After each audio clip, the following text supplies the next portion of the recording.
¿Listos? 3, 2, 1, va. Ok, hemos llegado a Bidú precisamente para conversar con uno de los artífices de la exitosa campaña que va teniendo ahora, por supuesto, el equipo femenino de Universitario de Deportes. Punteras en la fase regular, puntaje perfecto y por supuesto ese éxito se lo deben en gran parte a la cabeza, ¿no es cierto? Al profesor Carlos Andrés Usme Pineda. Tenemos aquí el set ya prácticamente listo, armado, esperándolo simplemente para poder conversar con él y que nos cuente, porque obviamente no sabemos qué le vaya a deparar a las Leonas, al equipo femenino de Universitario en estas semifinales, en esta última fase del torneo Apertura. Sin embargo, hemos venido hasta aquí para conversar con él. En el 1 contra 1 en Mujeres Fútbol Club.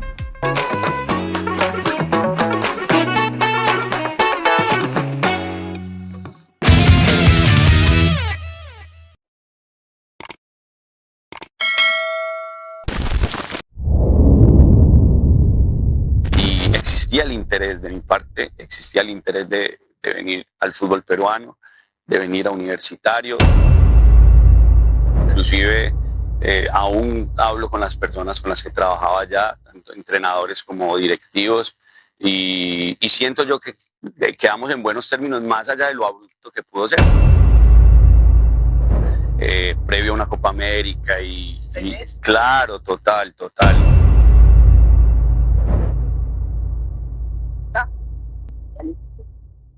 Profesor, ¿cómo está? Bueno, en primera, agradecerle, ¿no es cierto?, por el tiempo, por el espacio. Esta es una nueva casa, ¿no es cierto? Ya desde hace algún tiempo, desde hace algunos meses. ¿Cómo se siente? ¿Cómo ha sido este entrenamiento de hoy día? Bueno, muchísimas gracias por la invitación. La teníamos pendiente hace rato. Es cierto, nos conocemos hace ya bastante tiempo, inclusive antes de llegar aquí a Universitario. Muy bien, el entrenamiento de hoy estuvo muy sabroso.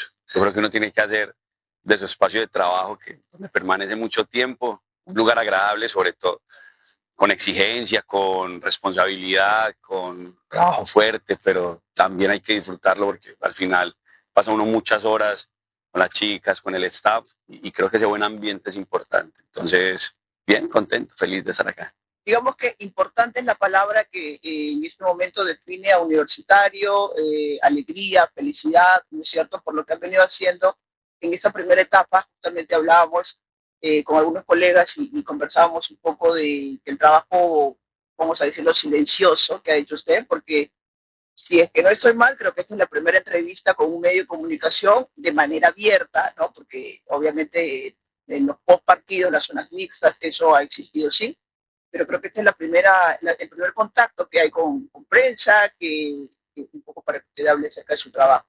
¿Cómo define eso? Sí, a ver, de una u otra forma, creo que gran parte de lo que nosotros hacemos es en el día a día. Es decir, la influencia verdadera que tenemos nosotros como entrenadores es precisamente en ese diario, en esa construcción de lo que queremos, del proyecto, de los objetivos.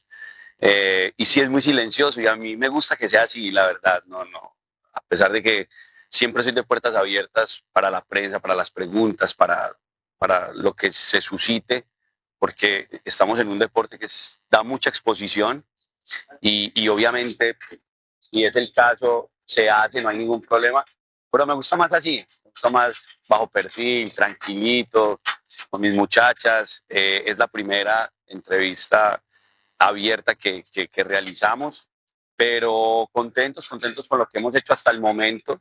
Como les decía a las niñas después del partido contra Melgar, haga de cuenta que no pasó nada, ya cumplimos el primer objetivo, que era clasificar.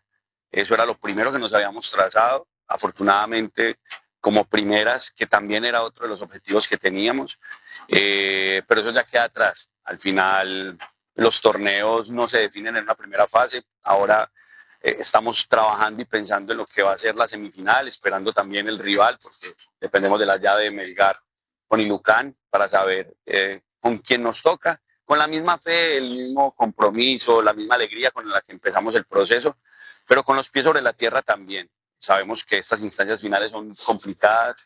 En la semifinal van a ser 2 partidos, no tenemos más y para eso nos estamos preparando. Bueno, primero le agradezco por la exclusiva, profe, ¿no? La exclusiva que se había tardado bastante, pero bueno, sin embargo ya estamos aquí. Y en segunda, ¿cómo toma justamente ese momento que me acaba de contar, ¿no? Quedar primero, llegar de repente a un fútbol nuevo, porque usted venía eh, de trabajar con una selección, ¿no es cierto? Trabajar con una selección en un país parecido al nuestro. Eh, ¿Cómo toma, digamos, ese desafío que le tocó justamente al llegar a Perú? ¿No? Y si nos, obviamente, si nos puede contar también qué pasó con el jugador, ¿no? Porque todo el mundo se preguntaba y decía, bueno, este es un loco, ¿no?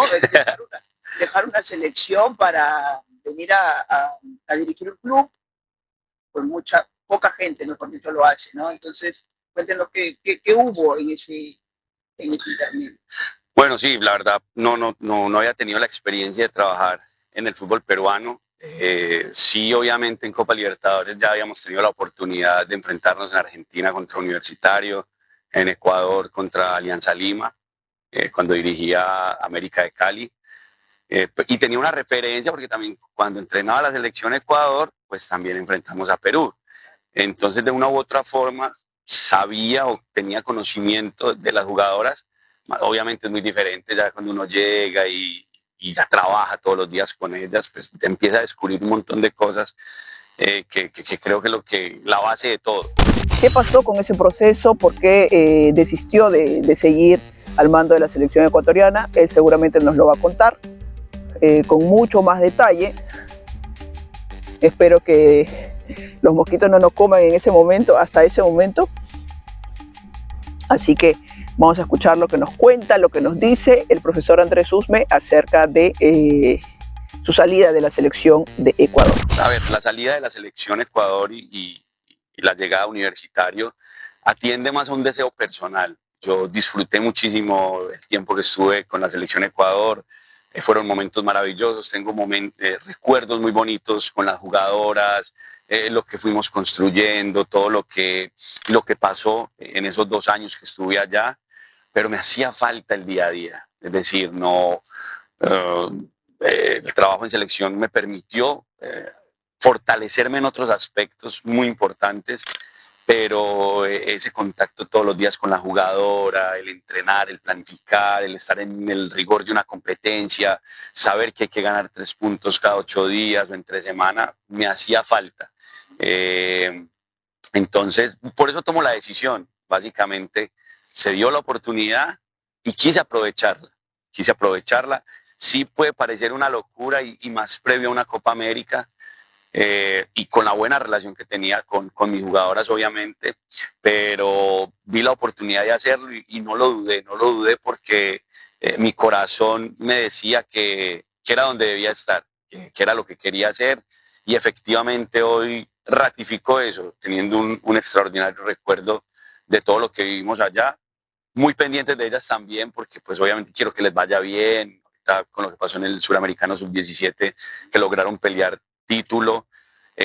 Ahorita lo que va a pasar en Copa América, obviamente me interesa saber cómo están, cómo les va. Triste con la noticia de Annalise y su lesión, porque creo que al final, después de todo, lo que queda es eso, lo que queda es las relaciones que se construyen. Y como te digo, tengo el mejor recuerdo, pero estoy muy contento de estar acá. Creo que fue una buena decisión desde lo personal, obviamente, desde el sentir, desde el volver a un club, tener la posibilidad de disputar un torneo. Entonces, básicamente respondió a eso, no respondió a nada más. No, en ningún momento tuvimos ni problemas, inconvenientes, más allá de los que genera el diario, que es normal, ¿cierto? O sea, claro, no, pero obviamente se lo preguntaba porque nos preguntábamos nosotros, ¿no? Como gente que está dentro de los medios que hacen cobertura de fútbol femenino, que era un poco como sacado de los pelos, y además porque no hubo, digamos,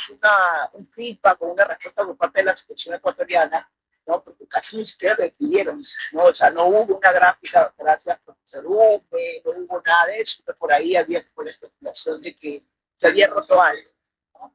Ahora, obviamente, pues, es netamente algo muy personal, básicamente profesional, pero no hay, no desmiente total. Sí, no, para nada. Es decir, inclusive aún hablo con las personas con las que trabajaba ya, tanto entrenadores como directivos, y siento yo que quedamos en buenos términos más allá de lo abrupto que pudo ser, porque claro, previo a una Copa América y claro, total, y es entendible y yo también lo entiendo desde ese punto de vista, pero no terminamos en malos términos, inclusive cuando yo les comunico la decisión, pues les agradezco obviamente por la oportunidad que me dieron, por todo el aprendizaje que obtuve. Yo sí hice mi despedida como considero que debe ser cerrar un proceso y dejar las puertas abiertas, porque al final uno no sabe qué va a pasar, el fútbol es impredecible, nuestro trabajo es de muchos momentos, exacto, en un momento estás arriba y todo muy bien y de un momento a otro las cosas se complican o viceversa, puedes estar en un momento difícil y sacar adelante algo y cambia, entonces teniendo eso como premisa siempre he buscado que donde esté, si voy a salir bien. Entonces, obviamente, me imagino que también por lo rápido, porque igual había que también dejar un sucesor que continuara con el proceso. No hubo tiempo como de hacer mucho lobby, pero al final no terminamos en malos términos, ¿no? ¿Y cómo llega la oferta, ¿no? La oferta de universitario, porque es como que todo calzó en ese momento justo, ¿no? Y usted quería algo nuevo y por ahí estaba universitario pendiente de un técnico, porque bueno, el profe John ya había terminado el vínculo, ¿no es cierto? Después de una campaña muy buena, ¿no? Siendo campeón incluso en el 2023.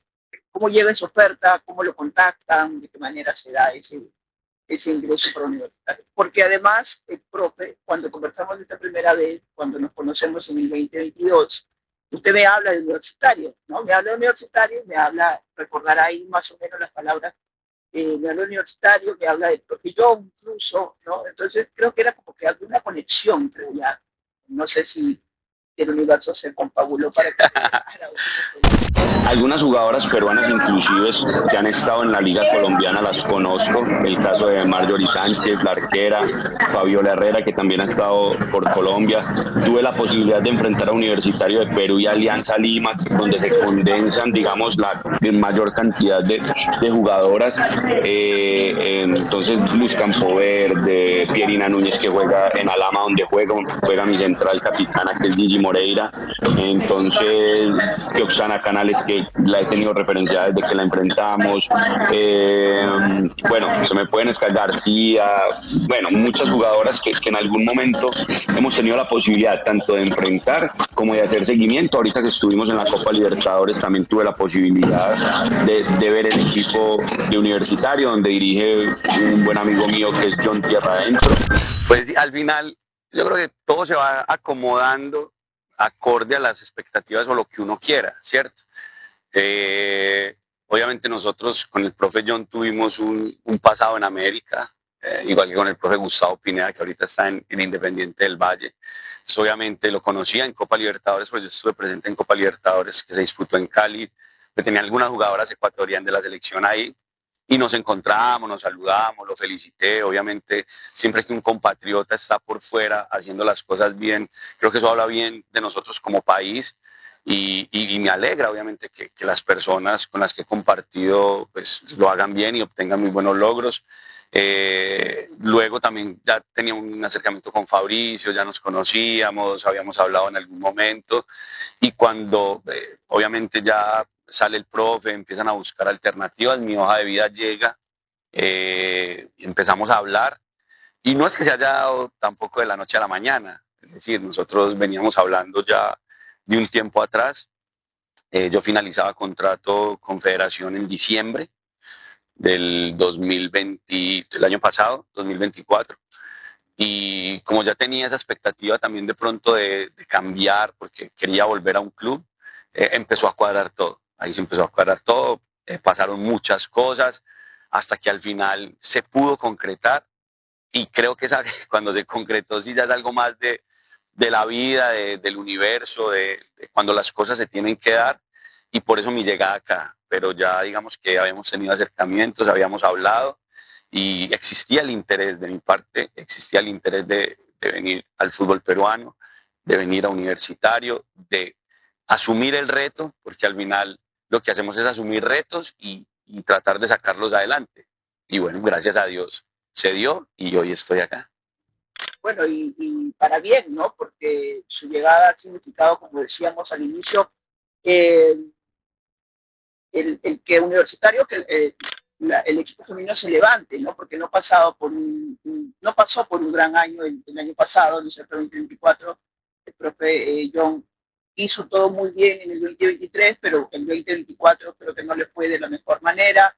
Incluso creo que la gota que derrama el vaso es el que pierde el clásico con Alianza Lima, ¿no? Y estos clásicos ya se habrá dado cuenta que hasta se juegan también pues a muerte, ¿no? Hay mucha rivalidad entre Alianza y Universitario. Sin embargo, con la llegada suya, trayendo incluso 9 jugadoras, ¿no? 9 jales tiene Universitario para esta temporada 2025. ¿Cómo lo toma? O sea, ¿cómo se siente con este auge, con este éxito que va teniendo en esta primera etapa del torneo? Con mucha tranquilidad y mucha humildad, con los pies sobre la tierra, porque como decíamos ahora, es de momentos. Digamos que hoy, gracias a Dios, estamos en un buen punto, pero al final nos va a definir lo que hagamos de aquí en adelante, ¿sí? Nos va a definir que podamos lograr los objetivos que nos hemos trazado. De entrada, y si es lo más importante que creo yo que como entrenadores debemos hacer cuando llegamos a un proyecto, es poder brindar todo de nosotros, la experiencia que tengamos, lo que hayamos recogido. Cuando analizamos la nómina, obviamente sabía que tenía una nómina competitiva, que los refuerzos que llegaban extranjeros nos iban a aportar mucho al proceso, pero de ahí viene lo otro, y cómo lo vamos a trabajar, y cómo lo vamos a hacer, cómo vamos a mejorar. Y hoy, a pesar de que hemos logrado muchas cosas, siento que todavía nos falta mucho por crecer, que hay mucho potencial, tanto en las jugadoras peruanas, que son nacionales, que muchas son de selección, como también en las jugadoras extranjeras. Los procesos no se dan de la noche a la mañana. Obviamente, como dicen popularmente, es mejor corregir ganando. Es verdad, pero no por eso hemos hecho todo bien. Entonces, obviamente, es con mucha tranquilidad que lo tomo, pensando que lo importante es que podamos llegar a esas instancias finales bien, que podamos cumplir el objetivo de ser campeones, porque es algo que nos trazamos desde un principio. Siempre hemos ido partido a partido. Ahorita, como te decía, ya lo que fue en la primera fase ya es pasado, ya es estadística, ya hace parte de otro momento. Ahorita tenemos que pensar que empieza un torneo nuevo, que si bien hemos ido haciendo las cosas bien, tenemos que mejorar muchas cosas. Yo creo que es el punto más importante sobre el cual trabajo, y dejar siempre en cada entrenamiento y en cada partido todo de nosotros. Al final, resultados ningún técnico puede prometer, ninguno. Ni el mejor técnico del mundo puede decir que siempre va a ganar o que siempre va a ser campeón. No. Lo que uno sí puede hacer es dejar todo en cada entrenamiento, en cada partido, procurar hacerlo de buena manera, estudiarlo bien, hacer buenos planteamientos, y a partir de ahí mejorar las probabilidades de cumplir con eso que nos hemos trazado. Pero es con mesura, con tranquilidad, enfocados en lo que realmente queremos, porque yo estoy tranquilo, estoy cómodo, estoy feliz, estoy aquí con mi familia, me han tratado muy bien, me ha gustado mucho la comida también de Perú. Entonces es eso, es disfrutar también eso que se va haciendo, pero sabiendo que cada vez tenemos que poner más, y que si queremos seguir evolucionando y mejorando y obteniendo buenas cosas, a un equipo que tiene mucho potencial, que no creo que esté en su máximo esplendor, que todavía puede dar muchísimo más, y lo podamos hacer. Y eso se puede ver reflejado en los resultados, que obviamente nos va a permitir poder continuar con el proceso y irlo mejorando. Claro, porque las estadísticas, bueno, lo ponen ahí, ¿no? Lo ponen arriba. Estaba yo indagando un poco, si no me equivoco, 3 fechas pueden ser, o 4 fechas por ahí, como técnico de la fecha, ¿no? La fecha 2, la 5 y la 8, me parece que en la 8 cuando van a clase. y bueno, y dos veces como técnico del mes, ¿no? O sea, eso no es poca cosa, no es algo menor, datos menores, ¿no? El tener más goles también. El año pasado, Universitario siempre andaba por debajo de Alianza, ¿no? En diferencia de goles, incluso en términos de puntajes. Hoy en día, bueno, repuntó totalmente con el trabajo que viene haciendo, pero ¿cómo cree usted o cómo ve a este equipo, a esta jugadora, ¿no? Que han compenetrado mucho con la idea de juego que usted ha venido a implantar? Eh, Conocíamos obviamente el trabajo que había hecho también en América, ¿no es cierto? Cuando llegó a América de Cali, que va en un proyecto de fútbol femenino. Siente que es importante en los proyectos dentro del fútbol femenino, porque aquí hay muchos equipos que trabajan sobre la hora. Me falta un mes para empezar el torneo y recién me pongo a trabajar, ¿no? Me faltan 2 semanas, incluso algunos, ¿no? Sí. Bueno, yo creo que hay un tema muy importante que tocar y es primero. Y yo creo que lo primero es el fútbol femenino y su desarrollo. Yo creo que es el punto más importante, por lo menos para mí, más allá de que pues, en algún momento tuviera la camiseta de América o de la selección Ecuador, ahorita tengo la de Universitario. Creo que antes de eso es tener la camiseta del fútbol femenino puesta y ayudar de alguna manera a contribuir a que el fútbol femenino se siga desarrollando. Y la palabra precisa para eso es proceso. Eso es lo que a mí me gusta. Y fue una de las cosas que más me enganchó de la U. Y es el poder desarrollar un proyecto que nos lleve a conseguir los objetivos que queremos. Porque si bien ahorita estamos hablando del primer equipo y de los números y demás, creo que también es muy importante hablar de lo que va a pasar en divisiones menores, en las categorías formativas, que han ido también mejorando y evolucionando. Con el profe Adolfo Garrido, que está aquí con nosotros en el equipo profesional, la idea es poder implementar esa metodología de trabajo en divisiones menores también. Que el proceso dé cuenta no solamente de lo que pasa en el primer equipo y de los buenos resultados que es lo que queremos, sino también qué pasa en la base. Que ahí es donde creo que tiene que venir el mayor aporte de uno como profesional. Es un análisis que hemos hecho en el staff.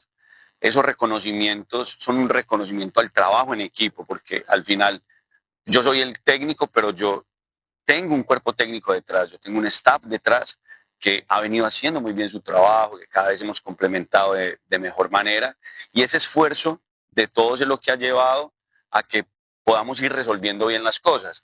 Vos tocas un tema muy, muy importante y es cuándo iniciamos, ¿sí? Si vos te pones a mirar el torneo a final de la primera etapa, o sea, cuando va a la fecha 6, 7, 8, el torneo se pone mucho más complicado. Tanto así que Cristal pierde, por ejemplo, con Melgar, ya esos partidos del principio que eran 8-0, 9-0, ya no son tanto, porque los equipos van cogiendo ritmo. Y la conclusión y una de las diferencias que uno hace primero, o primero que se enfoca es en poder trabajar todo el tiempo. Es decir, así el torneo se demora en empezar, o sea corto, como nos pasó en Colombia muchos años, que muchas veces nosotros empezamos los torneos después de mitad de año. Jugábamos 2 meses previo a la Copa Libertadores para poder sacar un campeón y que fuera Copa Libertadores, pero lo primero que conseguimos en el proyecto fue eso, que pudiéramos estar todo el tiempo entrenando. De esa manera uno puede asegurar que puede ir desarrollando muchas otras cosas. Naturalmente, cuando yo dejo para empezar ya, cuando voy a iniciar el torneo, hay cosas que solo se adquieren con tiempo, con sesiones de entrenamiento, con un trabajo bien estructurado, y es una de las cosas en las que tenemos que cambiar. Entonces, el desarrollo del fútbol femenino en los diferentes países está trazado de una manera muy similar, ¿cierto? Entonces, tenemos como referente a Brasil, obviamente, que los números lo dicen, ha ganado la mayoría de las Copas América, en el fútbol formativo también es puntero, pero hemos visto como en los últimos años cada vez más países van igualando de una u otra forma eso. O sea, Colombia, ¿no? Colombia, por ejemplo, que ha tenido un desarrollo muy, muy amplio. Eso como raro, ¿no? Porque usted me habla de que la liga a veces duraba 2 o 3 meses, ¿no? Nosotros obviamente teníamos referencias del tiempo que duraba, porque muchas jugadoras colombianas venían a la liga peruana luego de que terminaban en Colombia, ¿no? Y es por eso que, digamos, el fútbol peruano, la liga peruana se enriqueció mucho, porque muchas jugadoras colombianas llegaban aquí. Eh, pero con selección es todo lo contrario, ¿no? Con selección pasa todo diferente y no sé cuál sería la clave de ese auge de la selección Colombia, que no lo ha tenido, por ejemplo, otras selecciones que vienen trabajando también, que tienen una liga que está un poco más consolidada, ¿no? Que dura un poco más de tiempo. ¿Cuál cree que es esa clave o esa característica de Colombia justamente para haber crecido tanto como selección? Yo creo que, a ver, hay que tomar varios aspectos. El primero es que el fútbol femenino en Sudamérica, podríamos decirlo, nació como una obligación. Es decir, gracias a la norma de Conmebol que le exigía a los equipos masculinos para su licenciamiento de clubes cuando iba a jugar torneo internacional, sea Suramericano o Libertadores, tenían que tener un equipo, un primer equipo femenino. Entonces, digamos que esa norma nos dio vida porque al final obligó a los equipos a que tuvieran equipos femeninos. Muchos nacieron por convicción, porque querían apostarle a las mujeres, al proceso. Otros aún lo siguen haciendo por obligación. Es una realidad que no podemos tapar. Pero digamos que ha sido el camino que hemos marcado. Entonces nosotros tenemos una pirámide invertida en el proceso formativo, o sea, de la forma como yo llevo un deportista, de sus bases o de sus inicios al fútbol profesional, la pirámide nuestra es invertida, es decir, nosotros empezamos por el fútbol profesional o lo que tenemos para mostrar es el fútbol profesional, pero hemos descuidado la base. Y creo que ese es el punto de quiebre de lo que ha pasado y lo que va a pasar. Si analizamos Colombia, si bien no hemos tenido la liga más larga ni la mejor en cuanto a estructura, en el fútbol formativo, Colombia ha tenido escuelas que desde hace muchos años, porque no estamos hablando de hace poco, desde hace muchos años, se han encargado de formar jugadores. Es el caso de Formas Íntimas, por ejemplo, Balón de Oro con el profe Spencer, en Bogotá también han habido muchos proyectos, Gol Star, ahorita Futuro Soccer, en Cali, Dios mío, en Cali, Generaciones Palmiranas, Femenino Palmira, ahorita Atlas con la profe Carolina Pineda, se han Sarmiento Lora, bueno, no quiero olvidarme de ninguna porque son muchas, se han encargado de que esa generación que hoy nos ha dado tantas glorias haya tenido una buena formación. Y si usted se pone a revisar, por ejemplo, las Copa Libertadores, cuando empezó la Copa Libertadores, Formas Íntimas siempre fue protagonista. Sí, claro. Y cuando llegó el fútbol profesional, Colombia sigue siendo protagonista. El Huila fue campeón de Copa, Santa Fe ha llegado creo que a 2 finales, con América nosotros llegamos a una final y tuvimos 2 terceros puestos. Es decir, si bien no teníamos la mejor liga, esa formación que se dio a jugar ahora a los torneos nacionales, juveniles, le dio mucha vida. Entonces, digamos que la acumulación de todo eso hizo que la selección tuviera buenos procesos, hiciera buenas cosas en menores y al final tener una selección Colombia que hoy puede competir, digamos, con cualquier equipo del mundo. Lo vimos en los últimos Juegos Olímpicos, el partido que hizo contra España, que al final se fue por penales, pero vemos buenas actuaciones cuando juega contra Francia, contra Italia, que son equipos que tienen, digamos, mayor desarrollo. Claro, exacto. Entonces, es volver a esas bases. Entonces, analicemos por país cómo están las bases. Hoy Ecuador tiene un impulso. ¿Por qué? Porque empezaron algunos equipos, Independiente del Valle, Liga, Barcelona con la profe Wendy, que hace rato, Quiteñas con el profe. O sea, hay varios procesos que se han ido consolidando y hacen que el scouting mejore. Es decir, ahorita muchos equipos se van a las zonas de donde normalmente, donde se hace el scouting masculino y han encontrado jugadoras de un buen biotipo, se las han llevado a Quito, han hecho un proceso de formación diferente. La fiesta Conmebol Sub-14 y Sub-16 también le ha dado mucha vida a esos procesos juveniles y los equipos ya se preparan de manera diferente. Y hoy vemos que Ecuador, desde el Sub-17 pasado que logró clasificar al Mundial, ahorita vuelve y se mete al Mundial con muy buenos rey. Paraguay queda campeón del Sub-17. Entonces, sí, ahí como que se queda un poquito, ¿no? Pero Brasil es Brasil, es decir, y Brasil hace mucho tiempo tiene bien estructurado su fútbol profesional y bien estructurado sus categorías menores. Ahora, el fútbol también es mucho de generaciones. Hay generaciones. Colombia hace poco tuvo una sub-17 espectacular con el profe Paniagua, que fue subcampeona del mundo.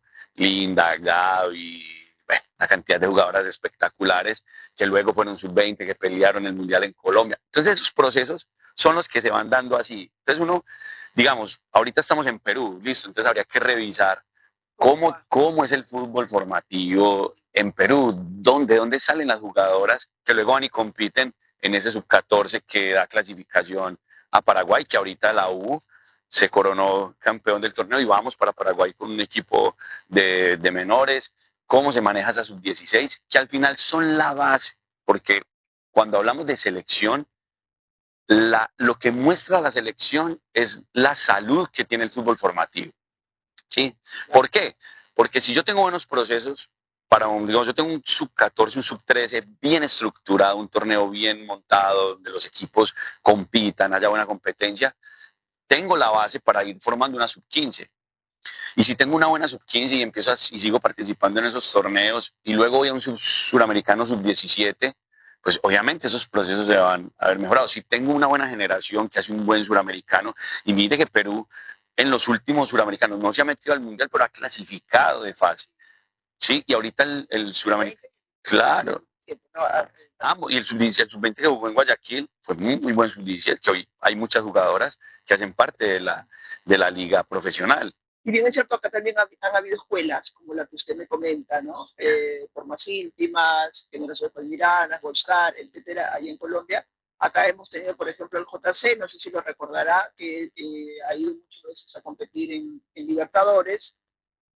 El Talento Callao, ¿no es cierto?, que también es una escuela formativa, que se sigue trabajando de manera como base, como iniciaron.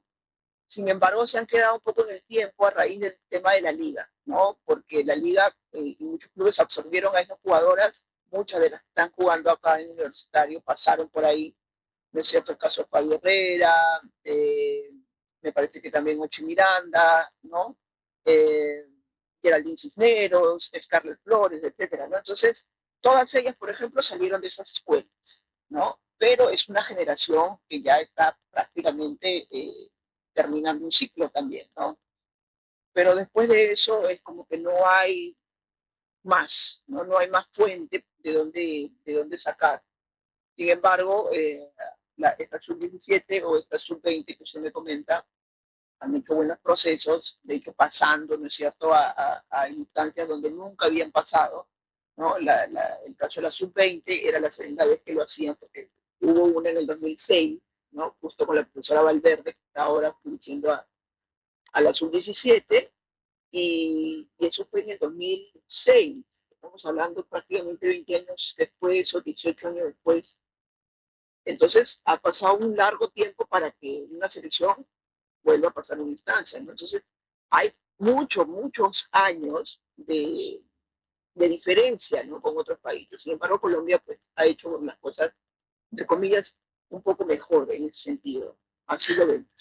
Sí, a ver, yo no tendría cómo hacer una radiografía del fútbol en Perú porque pues llevo poco tiempo y tampoco conozco las bases y cómo se han formado las jugadoras que digamos hoy pertenecen a la selección o pertenecen a los equipos profesionales.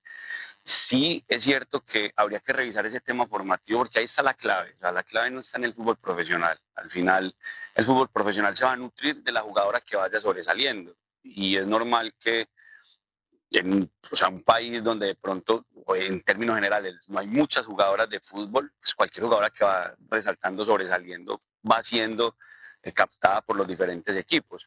Pero sí hay que llevar la mirada hacia el fútbol formativo. Y nosotros como instituciones, en este caso universitario, que le apuesta a tener un buen equipo profesional, a tener buenos procesos, pues también tenemos la responsabilidad de mirar cómo vamos a desarrollar ese fútbol formativo, hablando de lo que nos corresponde a nosotros, porque al final las selecciones se van a nutrir del trabajo de los clubes.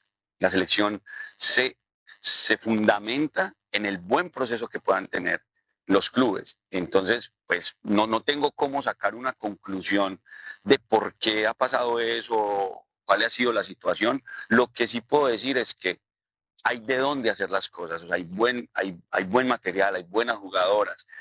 Al final todo es trabajo, porque cada país tiene unas características diferentes, ¿cierto? Digamos que en Colombia las jugadoras son de un biotipo, en Ecuador, en Brasil, acá en Perú hay que buscar dónde está el talento y empezarlo a captar. Pero entonces claro, vamos a los mismos problemas que hemos tenido siempre. Y la plata, ¿y dónde la vamos a meter? ¿Y de dónde vamos a sacar el recurso? Hay muchos clubes acá que son grandes, como el caso Universitario, Alianza Lima, Fortitutal, que de repente tienen un poder adquisitivo distinto. Si vamos, por ejemplo, a los otros clubes, ¿no? Lo que le hablaba, este JC, este Talento Callao, se quedaron prácticamente en el tiempo porque no tenían recursos, no tenían cómo gestionar, ¿no? Y bueno, la federación de repente no los podía ayudar tampoco, ¿no? Si querías entrar a la liga, tenías que asociarte con otro club, los absorbía y al final moría, ¿no? Lo que le pasó, por ejemplo, a un club importante también de aquí del fútbol femenino, que es la Cantera, ¿no? Que muchas veces compitió antes de que se hiciera la liga de lo que estamos jugando ahora, pero la absorbió, por ejemplo, el Deportivo Municipal. El Municipal se fue a la baja, ahora creo que está jugando tercera división. Era un club, o es un club emblemático del fútbol femenino, ¿no? Que incluso salen ahí estrellas importantes, jugadores muy importantes como el Cholo Sotil, por ejemplo, ¿no? Ajá. Y ahora, y fue en el fútbol femenino, fue un equipo bastante emblemático también, porque muchas jugadoras importantes que conocemos dentro del fútbol femenino peruano salieron también de ahí, ¿no? Entonces, es como que se queda en el tiempo justamente por la falta de recursos y por la falta de no saber cómo generar, ¿no? Por eso le preguntaba al inicio el tema de los proyectos, ¿no? Muchos equipos no se comprometen con eso, no creen en esos procesos y sienten que el tener fútbol femenino dentro de sus equipos es un gasto y no una inversión, ¿no? Porque obviamente, para invertir acá no vas a ganarte la noche a la mañana, ¿no? Es un proceso, usted lo sabe porque cuando llega a América se demoró 2 años para poder sacarlo campeón. Bueno, en el palmarés del profesor Andrés Usme están los torneos en Colombia, ¿no es cierto? Los títulos de la Liga Colombiana del 2019 y la del 2022. Posterior a eso participó también, por supuesto, de la Copa Libertadores, pero se lo vamos a ir preguntando de a poco. Yo en el 2018, con el profesor Gerson González, él era el técnico, yo voy como asistente y preparador físico y a partir de ahí empezamos todo el proceso. Luego al siguiente año, el 2019, ya asumo como técnico, ahí es que tenemos el primer título. No es un camino fácil, o sea, sería mentira uno decir, no, o sea, todo está ahí y hay que hacerlo, ¿no? Los que nos metemos al fútbol femenino sabemos que nos toca trabajar bastante y empezar a generar esa credibilidad al final en todo. Y aún hay mucha gente que se resiste a eso. Hace poco hubo una polémica muy grande porque un dirigente de un equipo salió a decir que, pues, que las mujeres no estaban para jugar fútbol, sino para jugar dominó o ajedrez, no sé qué vaina. Claro, pero yo no voy tanto a lo que él dice, porque al final, bueno, lo dijo y uno es dueño de lo que calla y esclavo de lo que dice. Yo voy es a que él lo dice y se expone, pero yo sé que mucha gente lo piensa y mucha gente que está metida en este cuento. Entonces, mi tristeza en ese momento no era porque él lo dijera, porque al final, pues cada quien tendrá sus opiniones y hay que, pues, lo dirá y será dueño de sus cosas, pero yo digo, mucha gente que no lo dice, pero sí lo piensa y lo cree. Entonces, romper con eso todavía son barreras que tenemos, llegar a esa credibilidad, porque hay que trascender de esa obligatoriedad es que tienen que sacar el equipo porque si no, no pueden participar, a realmente tener una convicción de que hay que hacerlo, por muchísimas razones, no solamente por el tema de igualdad, por el tema de equidad, porque nosotros, digamos, de una u otra forma le hemos restado esa importancia y que invertir como todo negocio, porque ningún negocio, o al menos de lo que yo he podido estudiar, inicia dando ganancias. O sea, siempre todo negocio tiene un momento donde hay que invertir para que después llegue la retribución. Y es precisamente poderlo hacer, encontrar personas amantes del fútbol femenino, que hay muchas. En América, yo di con una que era Marcela Gómez, que se echó al hombro el proyecto y con mucho esfuerzo lo pudimos sacar adelante. y ya cuando a medida que fuimos trascendiendo y que el proyecto dio resultados, empezamos a obtener otras cosas, pero hay que trascender eso, que las instituciones todas, porque no es solamente Alianza, Cristal o Universitario, sino que todas las instituciones tengan su proyecto femenino, lo empiecen a desarrollar y que nosotros también empecemos a mirar qué vamos a hacer con el fútbol formativo, porque al final si nosotros queremos tener un fútbol femenino de largo plazo, que es el tema que a nadie le gusta, porque obviamente uno está en un proyecto y todo el mundo espera que seas campeón, ¿sí o no? Sí. No, profe, que tiene que ser campeón y no, ni siquiera llegar a la final le sirve. Tiene que ser campeón y la exigencia no es solamente para mí, seguramente es para muchos. Pero yo voy un poquito más allá. Yo sé que es un compromiso que tenemos, obviamente. O sea, yo no puedo decir acá, no, pero no pasa nada no, y el proyecto, no. Yo sé que es lo que todo el mundo espera. Claro, pero yo voy un poco más allá y, bueno, ¿y qué vamos a hacer con los demás procesos? ¿Cómo vamos a desarrollar el fútbol femenino en Perú? ¿Cómo vamos a hacer que sea mejor? Que vayamos a los torneos internacionales como clubes y hagamos muy buenas presentaciones y nos vayamos ubicando cada vez en un mejor puesto. Y a nivel de selecciones, ¿cómo vamos a hacer para que todos esos procesos se nutra la selección y también vayan y compitan de manera diferente en los diferentes suramericanos? Yo creo que ese tiene que ser el real objetivo de nosotros, por lo menos mío sí es. Claro, yo sé que hay una inmediatez que tengo que resolver y vamos a poner todo de nuestra parte para que se pueda dar, pero a la par tenemos que ir desarrollando otras cosas y tenemos que empezar a pensar en eso. Y no solamente los clubes, lo tiene que pensar la federación, lo tienen que empezar a pensar las empresas, se tienen que, claro, es de todos. Y las jugadoras, claro, porque es que la jugadora casi tiene que ser más profesional, más responsable, entrenarse mejor, porque ese es el camino. Si no hacemos de esto algo llamativo, que la gente le guste, porque a mí me pasó muchas veces en Colombia, que al principio, hoy profe de fútbol femenino, qué pereza, es que no se juega bien, y después es muy lento, que las peladas, no, y puchi, nosotros en la final del 2022 metimos 42.000 personas al estadio, y una final de muy buena intensidad, llamativa, y ahorita Eurocopa, bueno, tenemos muchos ejemplos donde el fútbol femenino sí se vende y es muy visible, pero es compromiso de nosotros como entrenadores de tener buenos equipos, de que los equipos jueguen bien, sean llamativos, que la gente salga del estadio diciendo, uy, qué partido tan bueno, como me pasó muchas veces. Me decían, no me gusta, y después vean un partido y decían, uy, ya veo más fútbol femenino que masculino, porque se juega más, a mayor ritmo, y eso es lo que tenemos que lograr. No es como tan teatrera, por decirlo así, ¿no? El jugador se cae y te da 1000 vueltas en el campo y el árbitro le compra, ¿no? En cambio la mujer por ahí la barren, no sé, y se para y sigue jugando, ¿no? Entonces es como que hay otra como mentalidad también ahí, y pasa obviamente por todo lo que hay detrás dentro de una jugadora, toda la lucha que tiene detrás, la idiosincrasia que hay, etcétera, etcétera, ¿no? Así es. Profe, pero ¿cómo llega usted a enamorarse del fútbol femenino? Obviamente sabemos todos que tiene una hermana super crack, ¿no es cierto? Que sería increíble que en algún momento viniera acá y podamos conversar también con ella, etcétera. Pero estuve leyendo por ahí que, palabras suyas, que ustedes se complementan más de manera profesional que de manera... Como hermanos peleamos mucho. Como hermanos peleamos mucho. Justamente esa motivación para que usted llegara al fútbol femenino. Sí, es que es como, todo como que va cuadrando, ¿no?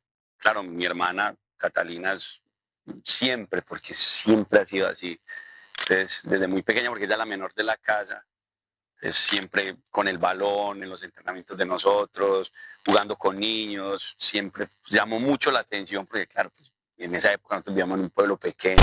Bueno, acá vamos con un poquito de historia, ¿no? El profesor Andrés Usme es natural de Marinilla, una localidad que está muy cerquita de Río Negro, cerca de Antioquia, esto muy cerca también, a unos cuantos kilómetros de la ciudad de Medellín.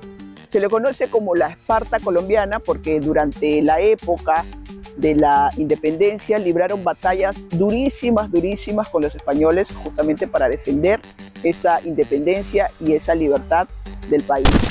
Una mujer jugando fútbol con niños y jugando bien, o sea, era una cosa muy llamativa, motivo de burlas en el colegio también, obvio, tu hermanita juega mejor que vos, y es verdad, Catalina juega mucho mejor que nosotros, pero digamos que eso mismo, o sea, esas vivencias con ella, porque de una u otra forma como hermanos siempre hemos sido muy unidos en eso, cuando empezó a jugar fútbol, cuando fue a formas íntimas, empezó a integrar las selecciones Antioquia, luego en selecciones Colombia, entonces siempre hemos tenido, incluso ahorita jugaron contra Corea y terminó el partido y hablábamos, ve cómo me viste, cómo te fue, cómo te sentiste, tal. Siempre hemos tenido esa comunicación, obviamente en América compartimos el proyecto, entonces con mucha mayor razón, pero mi cercanía al fútbol femenino fue siempre por eso, entonces era muy particular porque pues en esa época no había fútbol femenino muy desarrollado, existían algunas escuelas como tipo de formas y así, y competían, pero yo siempre cuando empecé a estudiar educación física, que me incliné pues por el lado del deporte,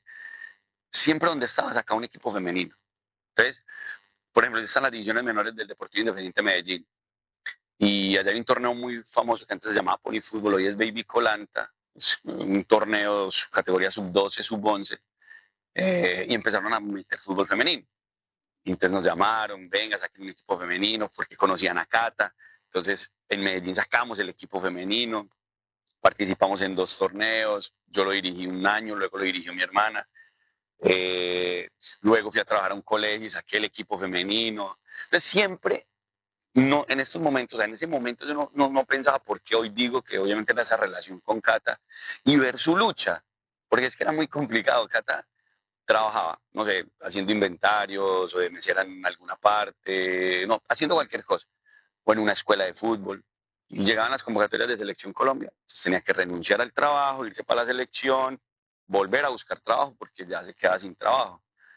Entonces, esas mismas luchas de ella y de todas sus compañeras lo van como a uno, lo van volviendo como doliente el fútbol femenino.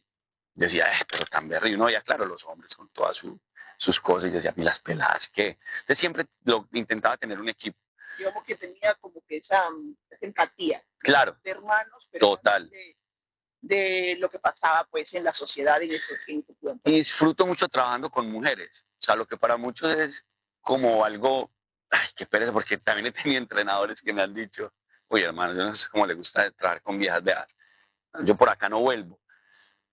También he encontrado mucha gente que me dice, uy, llegué al fútbol femenino y me gusta. A mí me gusta trabajar con mujeres. Me gusta. No sé por qué, pero me gusta. Entonces siempre lo disfruté mucho. Y empecé así, tan cuando en una ocasión se me da la posibilidad de dirigir formas íntimas. Esa fue mi primera experiencia con un equipo de élite. Dirijo formas íntimas en el 2014, clasificamos a la Copa Libertadores, que incluye la final fue contra Golestar. Tenía una banda de jugadoras impresionante, nosotros también teníamos muy buenas jugadoras. Clasificamos a la Copa Libertadores en San José dos Campos, Brasil. Dirigí formas y digamos que ahí ya tuve ese primer como encuentro ya con el fútbol de alto rendimiento femenino. Yo salgo de formas, me voy a trabajar al colegio, bueno, empiezo a rodar por muchas partes, pero donde estaba siempre tenía mi equipo femenino, hasta que ya llega el fútbol profesional a Colombia, empieza en el 2017, yo no estoy en ese torneo, nosotros llegamos para el 2018, como te conté con Jefferson, y a partir de ahí ya, pues obviamente la misma vida y el mismo mundo nos fue metiendo cada vez más, y pues ahora obviamente que ya fui a Ecuador, estoy ahora en Perú y mañana de cualquier lugar del mundo, como decía un presentador en Colombia. Pero la conexión es esa, la conexión es Cata, o sea, no hay otra. La conexión es Cata, la conexión son todo lo que le tocó vivir. Yo todavía me pregunto cómo esa generación logró jugar fútbol profesional, porque o sea, las condiciones que tuvieron muy distintas a las que tienen las niñas ahora, porque al final, si no estamos todavía como en el punto que queremos, pues las niñas de ahora sí tienen muchas más oportunidades que las que tuvieron ellas, ¿sí? Mal que bien, ya existen más procesos de fútbol femenino, ya en las escuelas uno ve que hay grupos de niñas, entonces es muy difícil. Claro, ha ido mejorando, pero ¿cómo vamos a llevarlo a otro nivel? Esa es la pregunta que en este contexto no sabría cómo responderla, pero hay que llevarlo a otros lados, hay que crecer, hay que avanzar, hay que evolucionar, más allá de que ahorita el 11 tengamos que jugar una semifinal y tengamos que ganar, y que tengamos que pasar a la final. más allá de eso es, bueno, ¿y qué vamos a hacer con el fútbol femenino? O sea, ¿cómo vamos a hacer que esto mejore y crezca, que cada vez más niñas jueguen, que traigamos ese talento de donde esté? Eso es lo que nos tiene que preocupar. Claro, es que aquí todavía también, obviamente, adolecemos un poco del trabajo de los scouts, ¿no? Del scouting que debe haber, porque de repente Esa es la clave. adentro, en el interior del país hay mucho talento, ¿no? Pero nosotros no la conocemos, estamos en la capital. ¿Pero quién juega? ¿Pero quiénes juegan? Las que pueden ir a entrenar. Claro, porque yo te digo, yo abro ahorita una convocatoria. Digo, bueno, voy a ver niñas de 16 años y abro una convocatoria como universitaria. Yo sé que mucha gente se va a presentar, pero ¿quiénes se presentan? Las niñas que pueden pagar un pasaje para venir a Vidú, que es lejos, porque el papá la puede traer. Claro. De repente tienen la comodidad de un carro. Exactamente. Pues yo le pregunto a usted que ustedes saber más. Digamos, por ejemplo, ¿de dónde sale el talento en Perú? ¿De dónde salen los jugadores o las jugadoras que más han marcado diferencia? Bueno, salen de los barrios, ¿no es cierto? Lo que nosotros acá le decimos los barrios, que son como los distritos a donde de repente no llega la prensa, no llegan incluso los gobiernos, ¿no? Están como por ahí bien escondidos y son gente de repente de muy bajos recursos, en muchos casos, ¿no? Bueno, todos los cracks que nosotros tenemos dentro del fútbol masculino, sí, pues obviamente han salido de ahí, ¿no? Realmente impresionante poder estar en Vidú para conversar con el profesor Usme y que nos cuente un poco más de lo que le depara a Universitario de Deportes en esta etapa final del torneo Apertura.